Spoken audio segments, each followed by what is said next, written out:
In this exercise, we are given a first-order language consisting of variables, predicates, and functions. As you can see, we have predicates and functions with different required number of parameters, and we are given a formula. As you can see in the formula, we have to check which variable occurrences are bound and which variable occurrences are free. The free occurrences of particular interest because they are the parameters of this formula, and this is something we have to specify what the parameters of this formula are. Okay, let me use colors to visualize the scopes and the bound variables in this formula.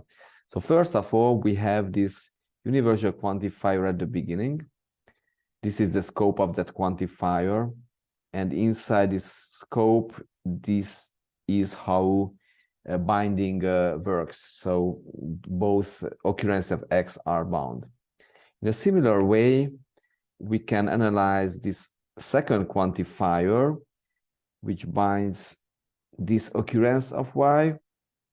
Then we have a universal quantifier which has a quite big scope, and inside that scope, this is how the quantifier binds the occurrence of X at the very end.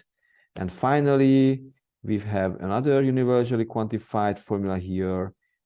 In the scope, we can find the bound occurrence of Y.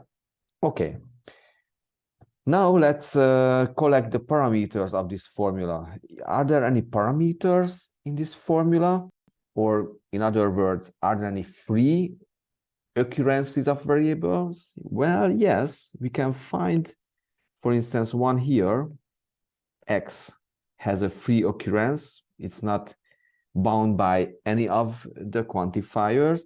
And also you can find C here, which is not bound by any of the quantifiers.